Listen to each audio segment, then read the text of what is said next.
Welcome everyone, good evening. My name's Peter Wheeler, I'm here from EthOss in the UK. We've also got Johan from Blue M in the Netherlands on the line, Dr. Peter Fairburn, who's in London in his clinic, and Dr. Hans Beekmans, who's also here from the Netherlands.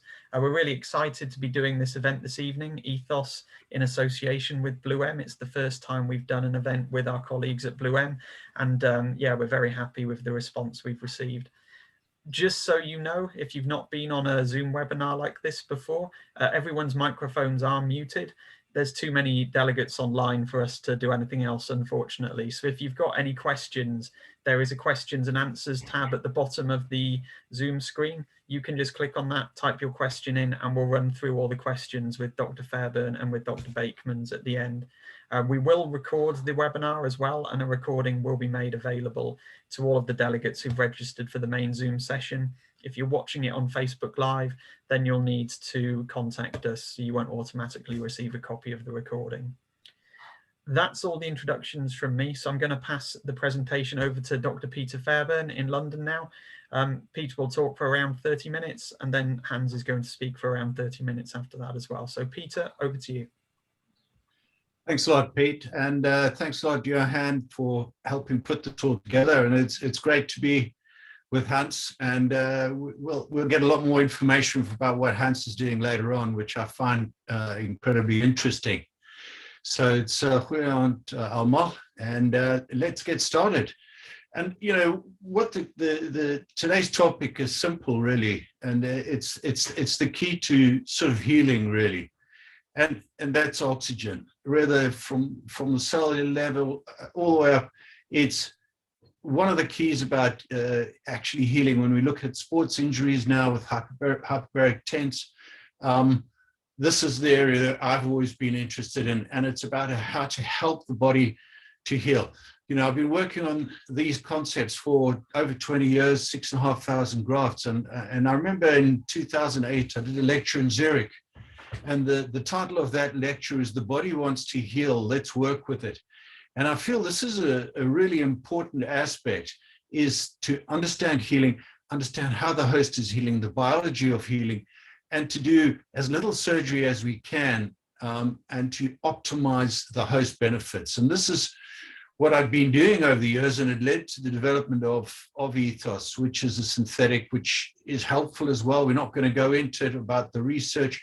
But yes, our patients do prefer not to have animal or human donor material. If you can give them something where you're getting great results, that just turns over to their own bone by optimizing their host healing, they're very happy. It seems to have worked very well with us in the UK, very popular now, and we're in 60 countries, and just won Small Business of the Year award. And so things have been going. It's been quite an exciting trip, you know, the last few years with EthOss being optimized and used more.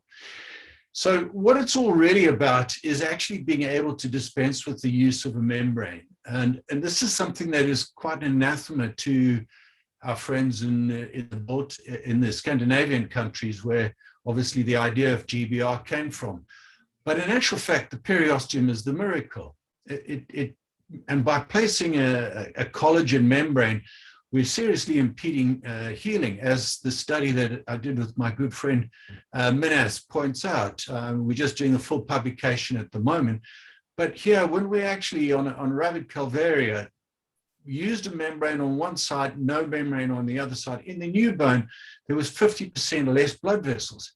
And as we know, blood is oxygen, is healing. So by placing the membrane there, we're immediately impeding the healing process of the human. And that's the periosteum. The periosteum has been doing this miracle for thousands of years and billions of cases, until a dentist came along in the late 80s, early 90s, decided that a collagen membrane would improve healing. This is simply not the case. But we do need stability of the graft, and we do need, you know, as Schenk pointed out, and we do need to need the stability and maybe a sort of a barrier function to stop soft tissue ingrowth. And this is what led to the development of EthOss. And what we have is a material that's stable and it stops soft tissue ingrowth. Because the periosteum, as we know from all the high impact research our medical colleagues and our bone physiologists have done, has huge regenerative potential. And the osteoblasts, the progenitor cells, the stromal cell-derived factors, the most important factor, are induced by this periosteum. It's active in all ages, and this is why even patients who are 90 and appear to regenerate the bone as well as anyone. So I haven't used this traditional collagen membrane as is taught in GBR in my last 6,500 grafts over 20 years, because I feel that the benefits are healing. And as this research paper shows here, it's about the stromal cell-derived factors. But we do need scaffolds, as you know, sometimes when we're going to fill a big hole, it's much easier to fill the hole up with something that takes a lot of space. These fillers, or bricks, as I call them, can be helpful to make, but what they're doing is reducing the quality of bone. Yes, it is easier to do this. Like say if we socket graft and we put a whole lot of xenograft in, it fills the hole up easier, but what it's actually doing is taking away the space for human bone. So if we look at it like this, the human bone is the cement and the brick would be the xenograft. So is this what we want? Is this going to be an ideal thing for the long term? I'm not so sure, and bone physiologists are not so sure either. That's why these protocols are not used in medicine. So when we look at it histomorphometrically or histologically, this is the only way to really get this and make a scientific evaluation. Because when we look at these studies here and look at histomorphometrically, this is all done by Heiner Nagurski at Freiburg, and you'll see that what are we on our average we're getting is 48 to 50 something percent on using different histologists at 10 weeks, and there's only a residual particle concentration of 8 to 12%. So we need to actually take core samples to get a true situation and a true assessment of the situation. We can't just look at the bone and say, look at that fantastic bone, look at the quality of the bone. No, we're scientists. We're not just, we can't just have a look. So when you compare it to another study done over 6 months using the same histologists, and you notice when you're using bovine bone, there is a reduced amount of human bone and lots of particle in bovine bone. Yes, this actually works, but when you look at it histomorphometrically, the green is the bovine bone, the red is the human bone, and you can quite clearly see the differences. And this is an important factor because bone is actually a living tissue. And we know from the research, this is Homle-Wan, Homle-Chan of Michigan, when we're using xenografts, we can lead up to 23% less bone in the site because obviously the xenograft is taking the place for the human bone. Whereas when alloplasts are used, especially highly porous, we're getting a 22% increase in bone. So this is important to look at bone quality. Why? Well, because bone needs to turn over. It's a living tissue. And therefore, it's important that we try and get the highest quality possible. This is another study from Harry Prasad at University of Minnesota. And again, you can see way over 50% new host bone. And the interesting thing here is, yes, the graft particles are turning over to host bone. This often leads to a slightly more radio-opaque view, and that's because there's a reduction in the connective tissue, as with many different grafts. That's what we see when we look at the histology. So I always show this, and I'm not showing this for someone to do, and in fact, don't do this. This is just something I've done over 6-7 years and a few hundred cases, but it shows us the potential of host healing upregulated by these osteoinductive materials. And as you can see, we've got a small defect. We're going to just place some EthOss into the site. This is mixed in the syringe, and we're going to place the implant. As I say, this is not ITI protocol, so don't necessarily do this. And by just pushing the implant in, and we're getting no bone to implant contact and no primary stability. You can see never overgraft with these materials. You can see there's no bone to implant contact. And here it is 10 weeks later. And this is just optimizing the periosteum and the host healing in the site here. And as you can see, we've needed to actually use a round burr to access the implant. And another side effect and a good benefit is we get nice, thickened keratinized tissue. So at 11 weeks, 77, that means higher on an ostel reading than I would normally get. And what we've done here is had a process of preservation and regeneration. There it is, 1.5 years loaded. And if we look going through, we can see 2 years loaded and a scan at 2 years loaded. You can see we've got adequate new host bone. Loaded 4 years and 5 years. It's loaded 6 years now. It's often I get asked, and people say, is there residual graft? No, there's no residual graft material. With porous beta TCP, there's hundreds of high impact journals showing that always the material fully bioabsorbed. So at this period, why is it looking like it's slightly more dense? I think this is because we have a reduced connective tissue component, and as I say, that's in the research. So we're just going to look at one or two cases and look at one or two more complex cases. But I often get a simple case like this referred to me because the patient doesn't necessarily want a block. The patient doesn't want to have animal parts used in them. So we want to actually optimize the regeneration by encouraging the host to do more of the work, because we know the host is the master, the host is the key, and the body wants to heal. All we've got to do is encourage it. So yes, we've lost the buccal plate, palatal plate, and you can see we've lost keratinized tissue. This is a good side effect of these calcium sulfate-based materials, is that we get a thickening of the keratinized tissue. We're not sure as to why, but I feel it's because we're getting a high-quality host regenerated bone underneath. So when I've raised the flap, yes, in hindsight, I should have extended this flap a little further here and a little further distally. But this is the key. We need to regenerate this bone on the mesial of this premolar, because this is the important bone for maintaining a papilla here. And as you can see, we've lost the buccal plate and the palatal plate to more of an extent. And what do we do about this surface here? A lot of people ask, oh, how do you clean it? Well, we actually just clean any residual calculus off. Do not over-clean it. We feel there's progenitor cells in here for helping the host regenerate the PDL. Again, there's not much research in this area because ethically it's quite difficult to achieve. So basically, I've just got a done the osteotomy, cleaned the site out well using a degranulation burrs. Sorry about that, just someone came in the room.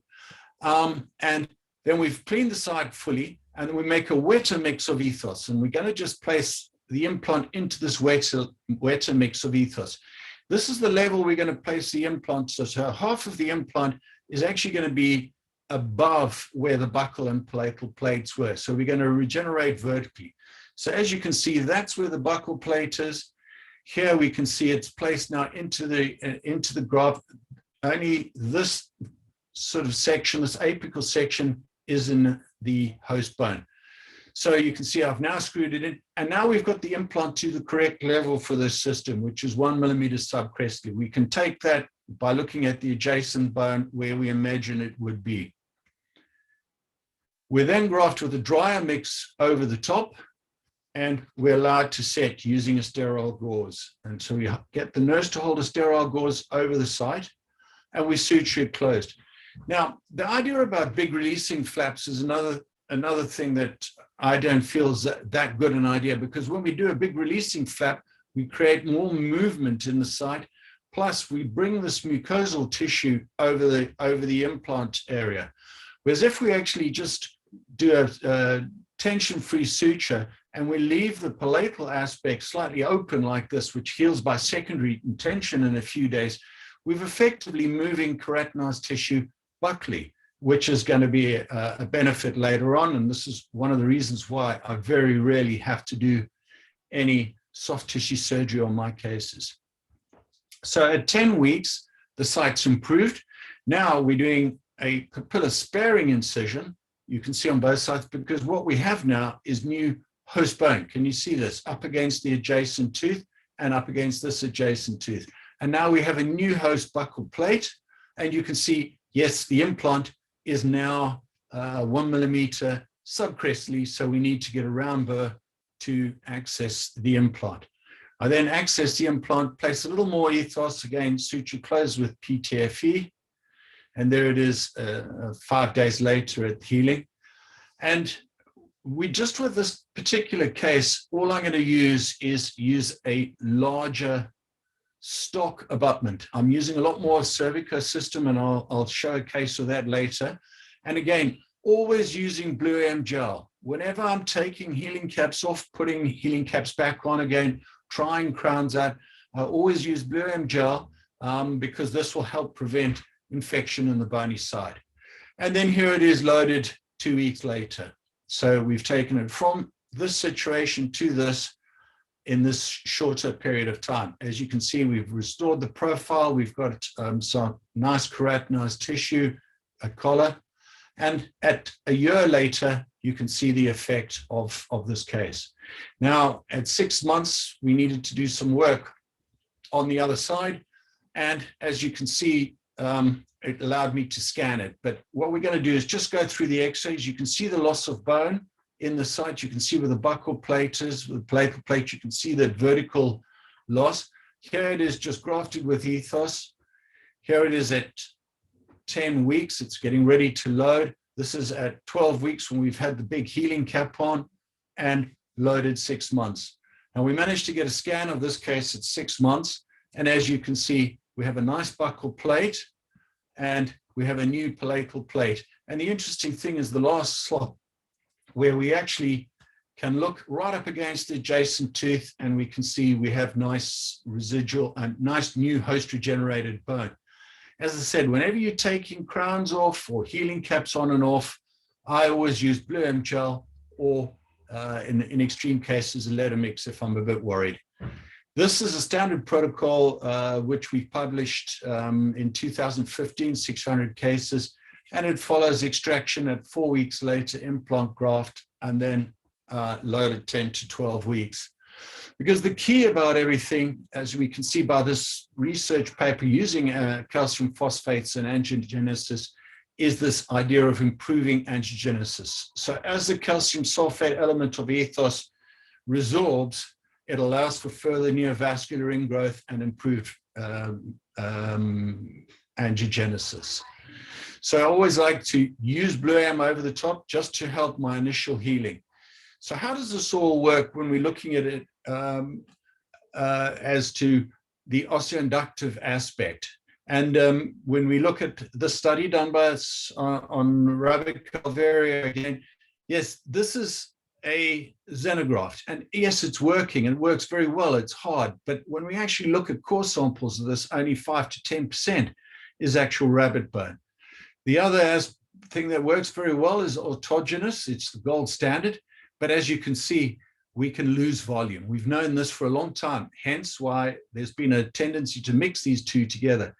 But looking at it at 8 weeks using EthOss, you can see we've got over 50% new rabbit bone in this site, and this is a massive help to us. So it's been an interesting area to develop these materials and seeing the outcomes, looking at it clinically and in animal studies. So using micro CT, when we go through a xenograft site, same rabbit, and we're going through the EthOss site.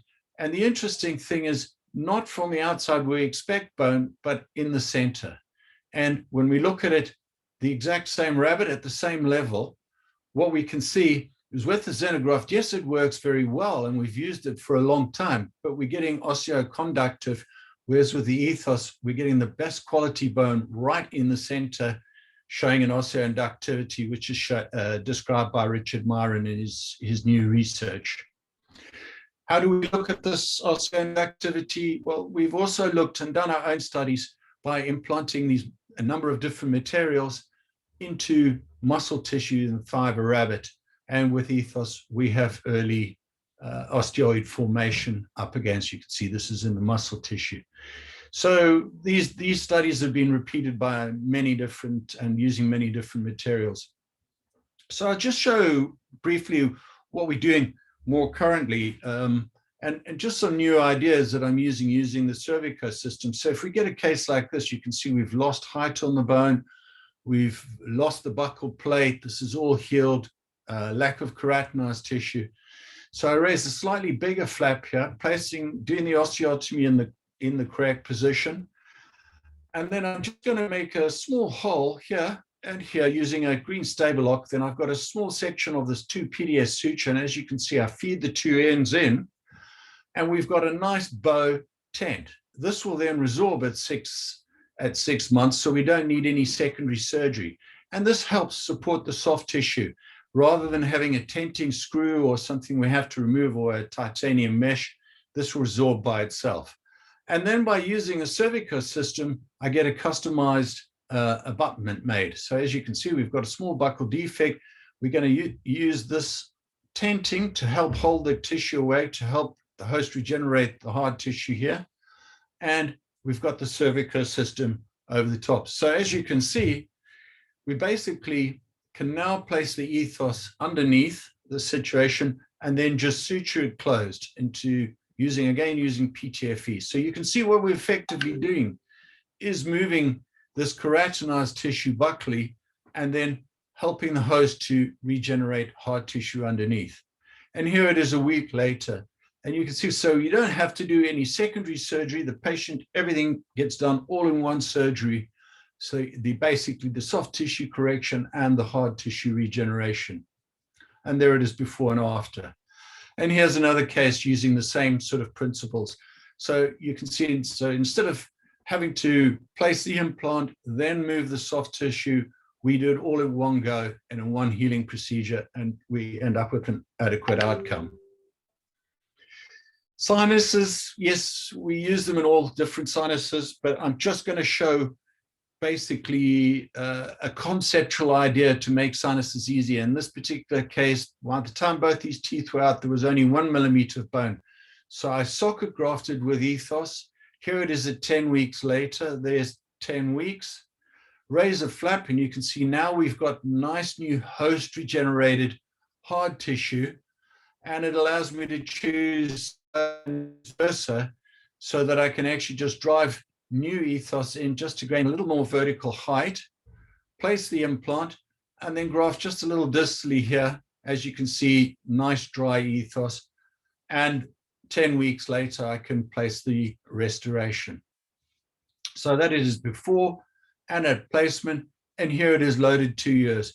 So again, no residual graft material means that we can actually assess the tissue underneath long term. Yes, I've published on a prospective study on 10 cases using lateral windows, but we're trying to use lateral windows less and less.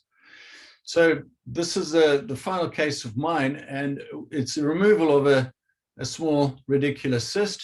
And again, by using EthOss, what we're doing is we're helping the host regenerate hard tissue. And here it is at 12 weeks. Yes, there was a small bit of soft tissue in here, but that's what the situation was before and 12 weeks later. So you can see it's a very good way of upregulating host healing. So we cleaned that side out. Again, using the suture technique here, we've just placed the EthOss graft in, placing the implant at the same time. There you can see this technique using the suture over to help stabilize the graft. We then set the graft, the EthOss graft material, and here it is 2 years later, and you can see we have a nice new thick buccal plate, and this will help the stability for a long time. As you can see, this is where that whole cyst was initially. And so everything seems fine, and this case has been loaded 3 years now. Yes, we can look at even bigger cysts, and in this particular case done by Minas in Athens, he had to use 7 cc's of EthOss. And as I say, again, you can see the cyst being removed, cleaned out, cleaned very well. And he placed 7 cc's of EthOss inside the site and sutured it closed. We then look at it 18 months later, and you can see how the site has healed very nicely. And it's only when we look at it in cross-section, you can see we've got a nice new buccal plate, and the whole site has regenerated the host tissue underneath. Again, this slightly more radiopaque appearance, I feel, is more down to the reduced connective tissue component in this new host regenerated bone. As to pushing things further, yes, a lot of areas we're using EthOss now and is in nasalis implants and zygomatic implants, because the key to the success long-term of a zygomatic implant is this area here. So we don't necessarily need to graft this area. This is the area where, if we're going to have a problem, as you can see on the side, this is where it's going to happen. And what we found is that by using EthOss in these sites, it improves this thick keratinized tissue, which we're seeing. And it's not just keratinized tissue, it's attached keratinized tissue. And this is going to help long-term stability in these difficult zygomatic cases. In the UK, we find that from some of the major deformity hospitals and head neck units, they're using EthOss all the time. This is in conjunction with hip grafts. I haven't had the time to show you how we use them with allograft blocks as well. So, but this is just a short, brief overview. And here's even with the draining fistula from a zygomatic. So, we're looking at different sort of areas and looking at pushing the boundaries of and learning more about EthOss. This is the whole thing, is I've generally, the older you get, the more you realize you don't know. And, if you want to have a look at all of our, what the different areas you can use EthOss in, that includes Peri Implantitis. I've just published a really nice case showing Peri Implantitis. And the benefits with these materials is they fully bioabsorb. Whenever you take an X-ray, you can see what is, all you see that's radiopaque can only be host bone. It can't be anything else because the material is fully bioabsorbed. I'd like to give special thanks to all the other dentists' work that I've shown, especially my good friend Minas, and just this short, brief discussion on the benefits to bone regeneration. Now, as I hand over to Hans, this is one of the most important things is, we often talk about, do implants fail? No, implants very rarely fail. Very rarely do things break. It's the host tissues that fail. So it's really important for us to be looking at vitamin D, cholesterol, what medications are patients taking, whether they're on SSRIs or omeprazole or something, especially if we have these unexplained failures. That's the most important part. Finally, I'd like to, I know it's a very rushed look at thing. I'd like to thank our friends in the Netherlands and especially Blue M. And if anyone wants to write to me, that's my email address. And that's the EthOss website and EthOss case studies. It's important. You can have a look, everything and thousands more cases, what other people are doing, are all on show there.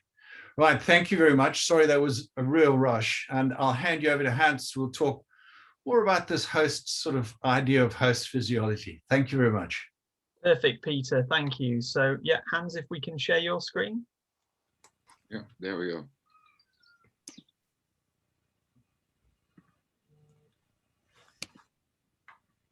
There we go. Perfect. We can see the tube of Blue M on your screen now. Yeah, we have to go back some slides.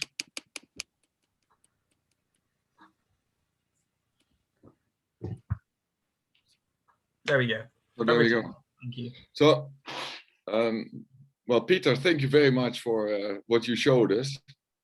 And I'm working with Blue M, I think now for 6 years. I know we met somewhere in Amsterdam for the first time, where I heard about the possibility of use EthOss. And for me, it sounds very logical to use something like that instead of material from other people. And when I looked at the content of the material, I also thought this is exactly what I'm looking for, because I've been looking for periodontal problem and problems with healing. What if you do something 10 times? Why do you have 8 different outcomes or 2 different outcomes that you don't want to have? So when I looked at the bone problems with the EthOss, I look at the periapical lesions, the extraction sites, bone augmentation before implant placement, bone augmentation during implantation, bone augmentation after loss around implants, NICO treatments. And a NICO is a neuralgia inducing problem in the bone. It's a cavitational osteitis, and then periodontal bone defects. So when and how to use the blue M during and after the treatment. So during the treatment in the bone defect, before the augmentation, what you want is extra oxygen. And the special thing about the blue M is that it's releasing oxygen on a low millivoltage. If you compare it to, for example, peroxide, it has almost 3 times more voltage in it. It's about 2.1 millivolts as at the oxygen level that's coming out, which is actually destructive for the tissue, while ozone is also a bit higher, and the blue M is exactly at the level that the blood is releasing oxygen from the cells. So I use during the treatment in the bony defect before the augmentation. It's also cleaning up the area immediately after the treatment, while using a soft laser with blue M on treatment site. And a soft laser is an instrument with a low energy light that helps the mitochondria produce 38 ATP. And then every hour on the treated site for 2 days after the treatment. So those are the instructions to the patient. Use it on the treatment site for 2 days after the treatment, because of the treatment you lost the bleeding through the tissue, and the oxygen gel will penetrate the tissue and make sure that you get enough oxidation. After the 2 days, 3 times a day on the site after the surgery for 1 week. And usually I see the patients back after 1 week, and then you have a beautiful healed area. Also, when I handle pockets deeper than 5 millimeter, I always tell these patients to use the blue M, especially after the oral hygiene treatment, but also regularly when they have pockets deeper than 5 millimeter. And during handling pockets with laser therapy of 0.8 watts, when the patient go to me or to the hygienist, we clean the pockets, and then we use the laser therapy on a low watt level, and then in combination with the blue M gel. That also are that there are all reasons to stimulate the healing. The combination of the light and the combination of the oxygen makes the healing go way better. I have some examples. This is a patient with Peri Implantitis. He lost the bone around the implant, and I had 2 options. Remove the implant and then start over again, or leave the implant in place and see if we can regenerate the bone around the implant. So first I open the flap. It's not too tight because I need to have space to close. And then after opening, I put in the blue M and leave it for a while. And I clean this area with the laser 0.8 watts on the implant surface. Then I apply the EthOss bone around it. And this is at the inside, and close it. And what I prefer to do is on top of the EthOss bone, one APRF layer. And that's something I might discuss with Peter. I don't like too many layers, but at least one layer, because in that layer, you have all the white blood cells that prevent infection and will make sure that the healing goes better. And after closing that, this is the result after 1 week. And this is the result after 4 months. And I cannot probe the pockets anymore. So it sounds like, it looks like a fair solution for a Peri Implantitis. I lost some bone here and lost some bone there, but at least the implant is still in, and I'm looking for ways to see that we can regenerate this as well. And then what I saw on Peter's slides, there might be possibilities to regain that bone as well.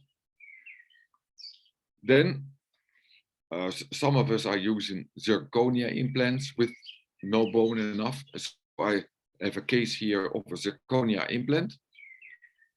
This is after preparation. And this is when the implant goes in. You see here there's the threads are open, and I close this with the EthOss. The Zirconia are preferably not closed at this surface, because it's actually a one-phase implant. Later you put on the second part, but I don't close it completely, but I close it with the blue M gel and then let it regenerate. And this is after a period of 3 months is the situation of the implant with the temporary restoration on it. And here is the post, which is made of fiberglass. So if there's any overload on the implant will never break, but the fiberglass will break. So this is the magical product that is regaining the oxygenation of the tissue. And maybe it's interesting that I discovered it in 1996 together with Peter Blijdorp. And from that time, we struggled for more than 20 years to make it a product. And fortunately, Johan and his friend made a nice brand, Blue M, and now they're selling it in more than 40 countries. And it's a real product. Then Peter talked a little bit about the preparation of the patient. I worked on that for a long time to look what are the basic needs for a good healing. And I discovered that there are actually 3 aspects. And basically, we're only talking about the function of the mitochondria when you look at these 3 bottles. The fundamentals are a calcium and magnesium product with apple cider and vitamin D and vitamin K2 and 5 other minerals amongst zinc. This product will make sure, if you give it 4 weeks before the treatment, that the vitamin D levels of the patients are fine. You need to take 3 capsules in the morning and 3 before you go to sleep, with a little bit fatty food in order to absorb the vitamin D3 and the vitamin K2. Also, a little bit of food is necessary to neutralize the acid of the stomach and make it possible to do the apple cider do its work. Because the apple cider is necessary to make sure that the calcium is getting into the body. I also discovered something else.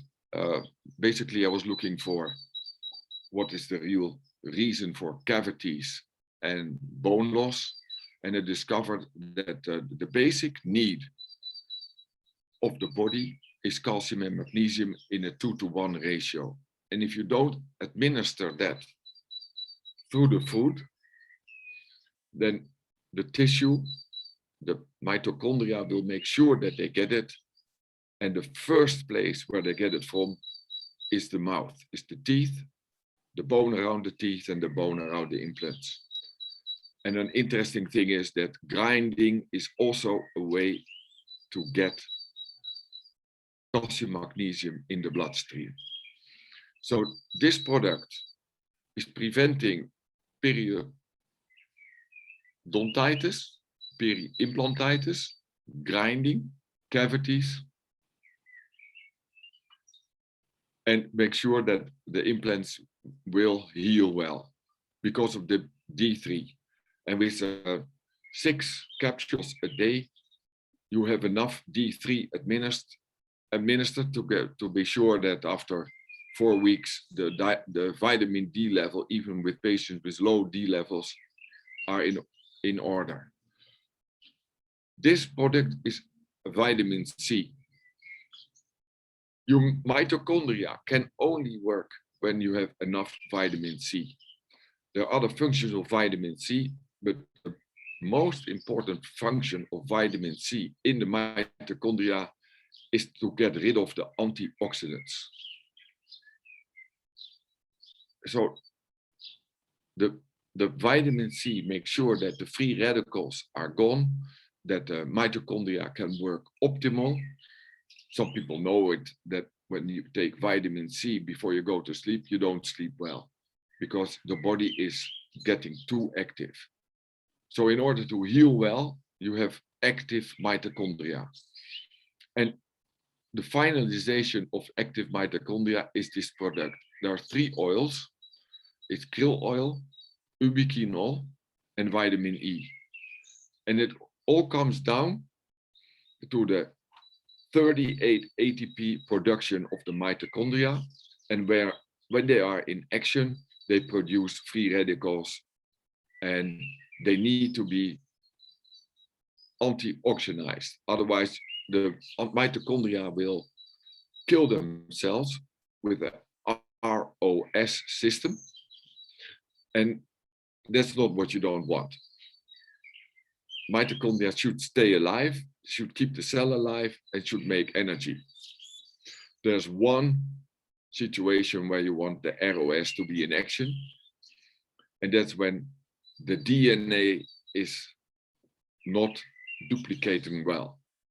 Then you get a process that's called apoptosis, and with apoptosis, the cell will be divided in workable pieces.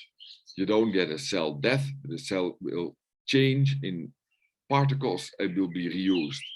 These 3 products will make sure that the mitochondria can produce 38 ATP, but not only on the side that you work in the whole of your body, and they will reduce the oxygenation of the oxidize that you don't want to have, and the free radicals.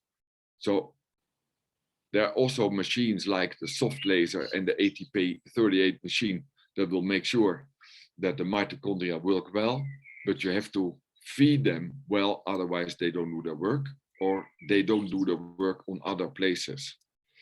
And there's one other product that I found, which is like Blue M, but is more intense in the body. It's called MMS. It's a very controversial product, but we find that also with Blue M. And you might dig into that. It's Jim Humble wrote a lot about this product, but this product will get rid of all the bacteria, all the fungi, all the viruses, all the mycoplasmas that shouldn't be there, and all the toxins that should not be in the body. It's a product that you have to take carefully, because when you start with too much, you get the so-called Herxheimer effect, and that you feel the disease that you're getting rid of.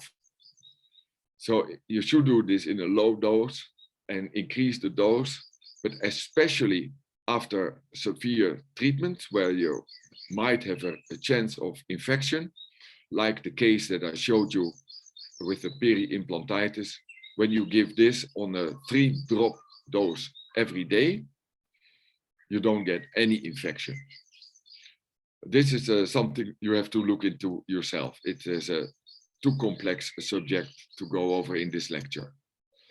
What I use the EthOss for is the apical root treatment. It's not as huge as the kyst that Peter showed, but it's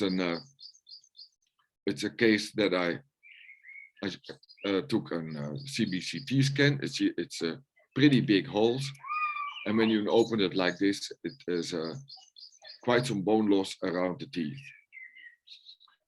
This patient came from another dentist who advised to take the teeth out and then build it up and later do the implants, but we filled it with EthOss. What I first do is I use the IPRF fluid after I clean the hole to get enough white blood cells in this place. I leave that for a while. Then I put the blue M in, and then I fill the hole with the EthOss. With a sterile gauge, I press it in, that it gets into every spot, like this, and open up, let get it hard, and then close it. And because of the periosteum, I take small sutures and close it carefully. And then it looks like this. And this is 3 months later. You see a bit the density, that what Peter talked about, but you see it's all closed. And now the patient is ready for orthodontic treatment. And this is the scar that's left from the surgery.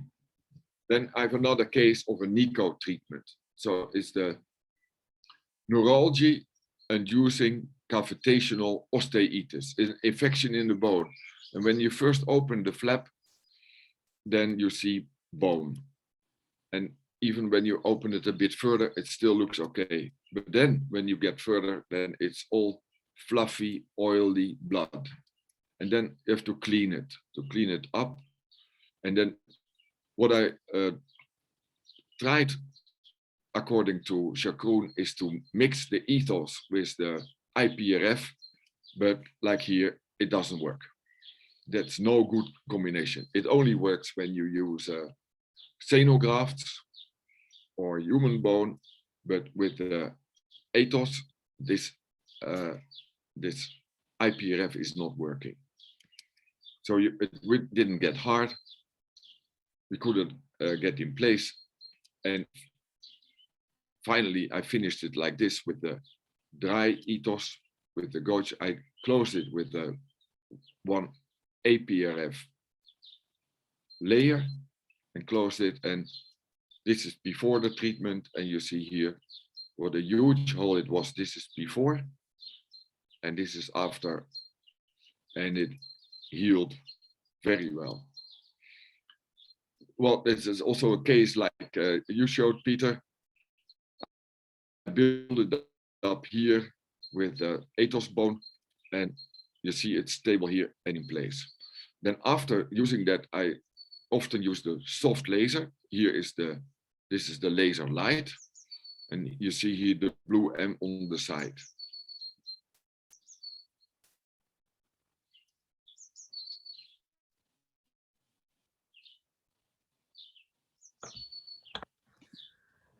So brilliant, thank you for that.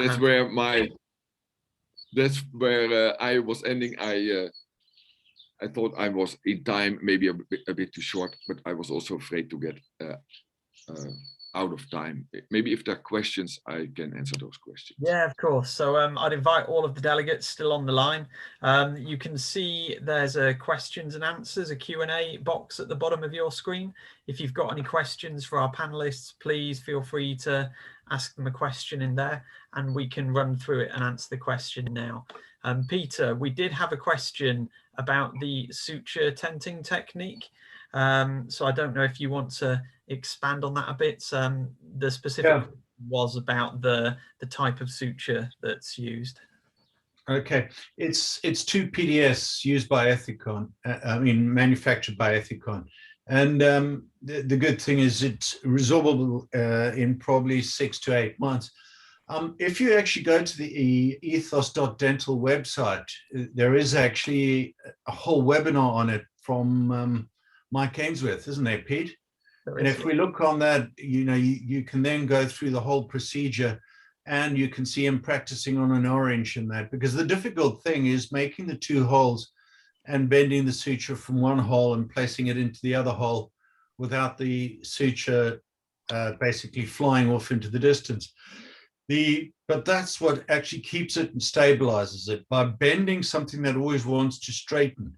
It's amazing how stable it is. I've been using the procedure for about 5 years, and now I probably use it 2 to 3 times a week. So, I'm finding that it actually it's the best tenting mechanism I've come across for quite a while.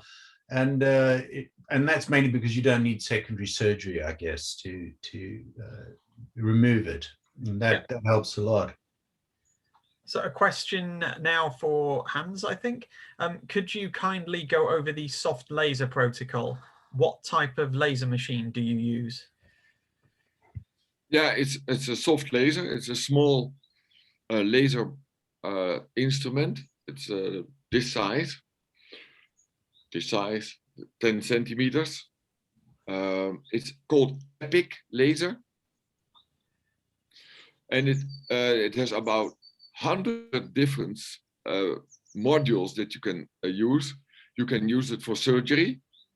That's on a higher wattage. But you can also use it for soft laser. And there's also guidelines on the laser that you can use. But when you use the soft laser, like I showed it with the purple light, then you use it for 4 to 5 minutes on a 4-watt strength. Shall I show you the picture again, or what do you want to? Yeah, I think so. If you can, if you're happy to share your screen again, you can show the picture again and just run over it again. Yeah, sure.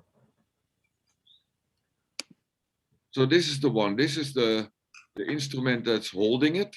That's the light is coming from there, and this is what you see on the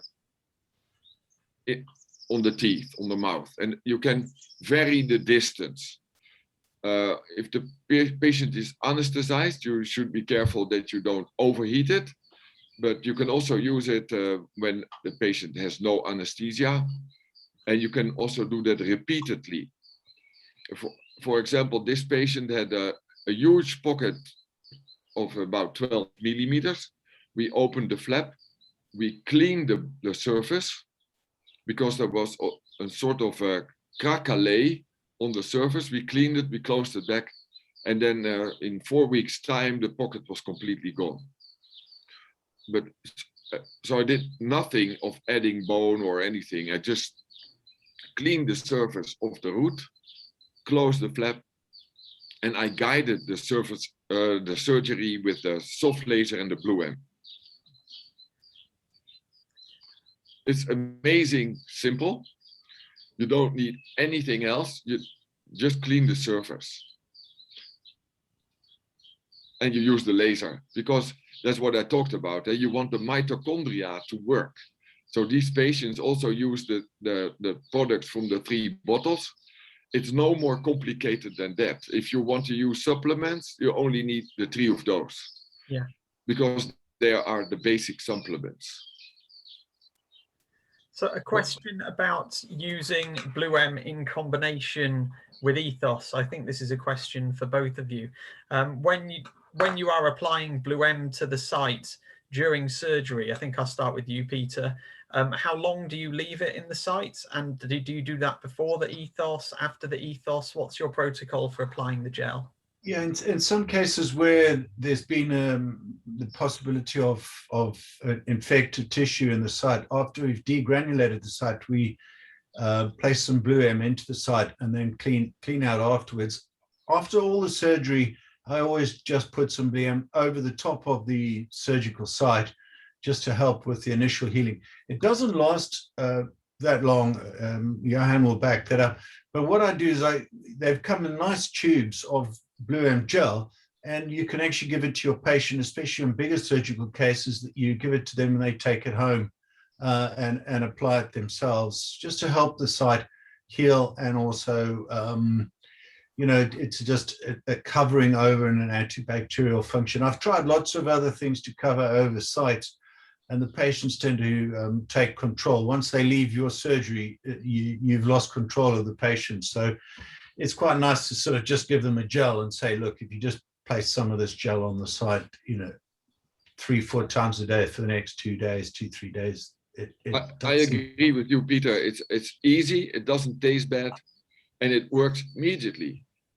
And my wife loves the toothpaste, so she's happy as well. Okay. As well. If my wife's happy, I'm happy. But you really should take a look at this stuff. Yeah, no, I mean, I'm very interested. As I say, I'll get more information. I'm not sure as to who's distributing in the UK or where. No, it's in Holland. It's forbidden to be sold. So I get it from Germany, from this company, Aquarius Pro Life. And they have to put on the label mobile Trinkwasseraufbereitung, which is a preparation of drinking water. Oh. It's very interesting. In Uruguay and in Bolivia, they treat patients with COVID. I had a patient, we did an antigen test, and he was infected with COVID. When you combine these two drops, this is drops and drops, you get a chlorine smell. But then if you inhale that, you think I'm gonna die from this, but you're not gonna die from this. 15 minutes later, after doing this, we tested him again on the virus. Virus was gone. So this is for the whole audience. If you want to travel and you want to do a negative PCR test, use this half an hour before. It's definitely. And in the Netherlands, in Amsterdam, can you get it from those little shops that also sell coffee and other things? No, they don't know what it is. You have to go to Aquarius Pro Life in Germany. All right. And they will send it to you. Okay. Cool. Well, not to us anymore, because we're Brexit, unfortunately. They'd send it to us and we have to pay like £80 tax as well. Let's not get into the Brexit subject. This product costs 25 euros. All right. Yeah. If you buy it takes a year to finish these bottles. So I think we're coming to the end of the hour running time now. So Johan, I think we'll pass over to you just to wrap things up, if that's okay. I will just show this only slide. This is a. Can you see my screen now? Not yet.